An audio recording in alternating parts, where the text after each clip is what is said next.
You are listening to the Pleasant Spirit Podcast with your host, licensed massage therapist, Kyle Pleasant. Here, we will be discussing topics on health and wellness, as well as self-improvement, and his experiences as a legally blind massage therapist. And now, here's your host, Kyle.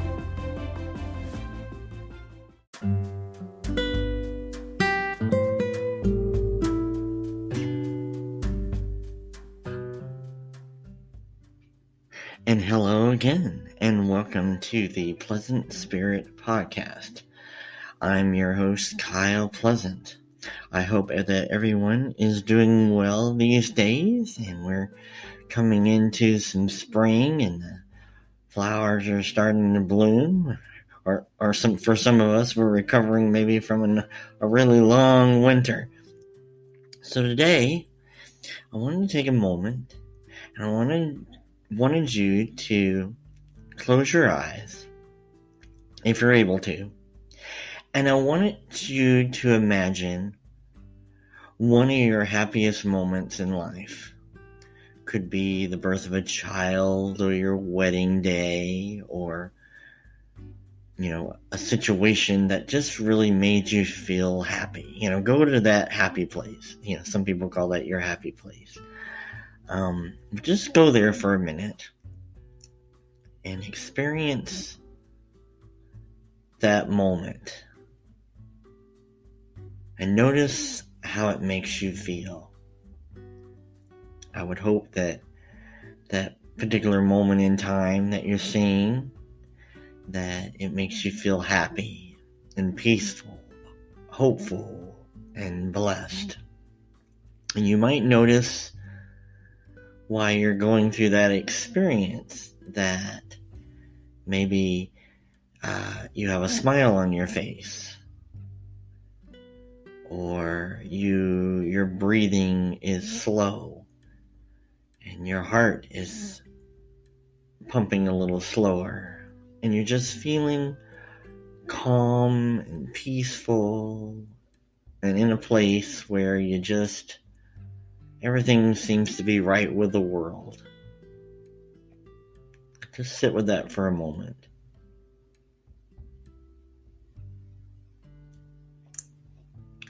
Now, I want you to change the image to something, maybe a moment in your life where things were maybe not so great, where maybe you were having an argument with someone. You're having a confrontation with somebody on the street, or a family member, a disagreement, or maybe you're sitting down for a test. It's making you feel a little anxious, a little nervous, and just causing a little bit of anxiety there for you. And you'll notice in those particular situations, when you're feeling a little angry, or anxious, or concerned, and just not feeling your best, that you'll notice in those particular situations that maybe you don't have a smile on your face. You might feel a little nervous, maybe your palms might just start to sweat. You start to fidget in your chair. Your breathing becomes a little more heavier.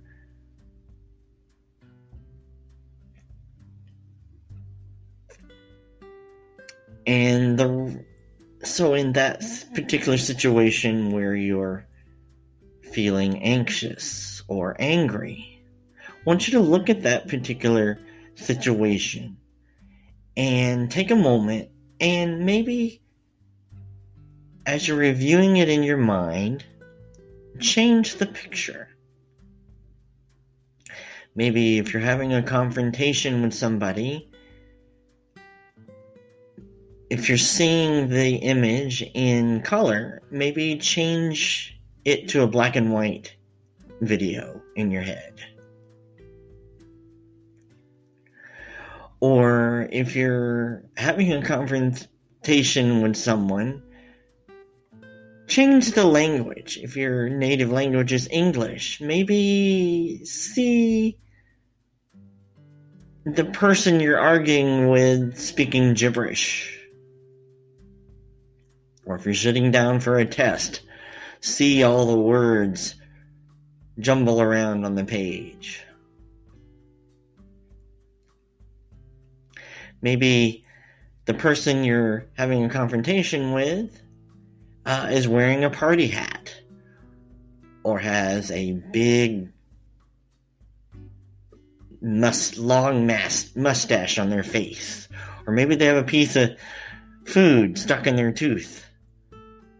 If you're sitting down to take a test, picture yourself not sitting in a classroom taking a test, but maybe you're taking the test at the circus. And you're wearing a clown nose and holding, instead of a pencil for your test, you're holding a piece of cotton candy or a corn dog. You know, for some people the circus is fun. So for those two exercises, for the first part, that is when you're visualizing a happy image or an image that causes anxiety, your mind doesn't know the difference between what is in your head or your body. I should say your body doesn't know the difference between what is in your head versus what is actually happening in front of you. Physiologically, your body is still going to make your heart pound, or it's going to change your breathing, or it's going to make your pupils dilate, or it's going to, whatever it is that you're feeling, your body is going to react on a physiological level, whether it's in your mind or it happening to you in front of you. And the point for that is that, again, your thoughts create your reality. And so you have the opportunity to change your mind about any particular given situation. If a test is going to cause you some kind of anxiety, you can change the feeling in your mind. Which gives me to the second part, is that there's a science called the NLP, Neuro-Linguistic Programming. And that is the process of changing your language or changing your vision about a particular situation to a more favorable one. And so if you know you're going to have a job interview the next day, you can sit there and visualize how that situation is going to go. And you can visualize how that might work out in your favor. Therefore, it would make you more confident. If they've done studies where people would go out and shoot basketballs versus maybe a group of people that would sit and visualize making baskets. And there wasn't much difference between the people that went out and actually did the shooting the baskets versus visualizing the baskets. The performance was relatively the same. And that can happen a lot, whenever you're, picturing a particular situation. When I had you put a party hat on the person you're having the argument with, it takes you from being angry to maybe being silly, and it changes that physiological reaction, so it makes you feel less stressful.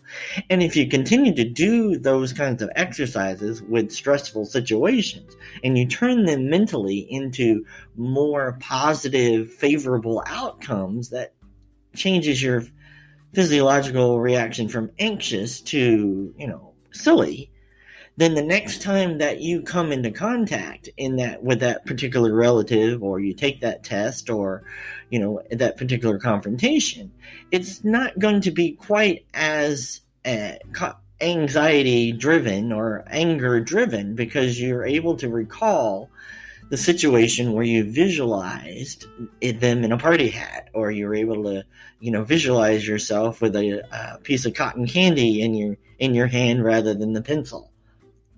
And that becomes very important whenever you're trying to deal with stressful situations. Another thing you can do is change your language about those kinds of situations. Instead of saying, I'm nervous about my test, you can say, I'm excited.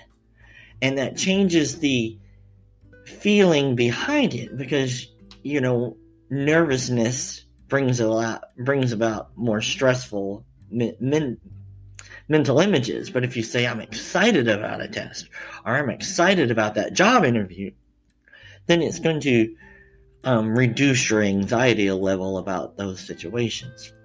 And another point is that it takes 21 days to form a habit. And I've seen on a Dr. Phil video is that whenever you're trying to change a bad behavior or a bad habit into a good one, it's always good to replace one bad habit with a good one. So if you're trying to quit coffee in the morning, you might want to replace that coffee with a protein shake.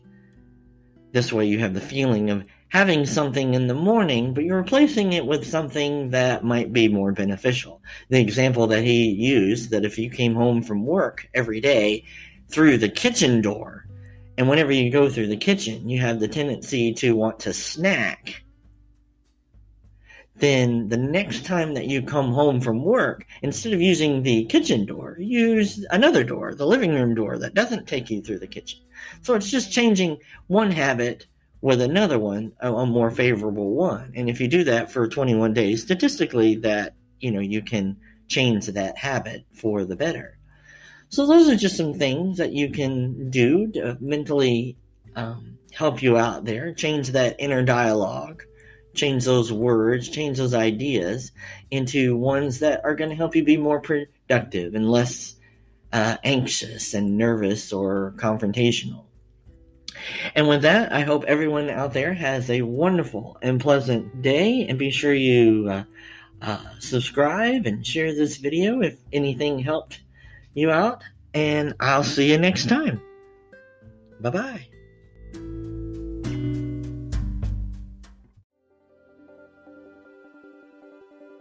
Thank you for listening to the Pleasant Spirit Podcast.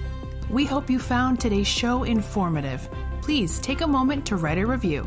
And if you want to reach out or have show ideas, you can email at podcast@pleasantspirit.com. You can also visit his website at pleasantspirit.com. If you are in the Portland, Oregon area, you can schedule a massage or one of his coaching services at pleasanttouchmassage.com.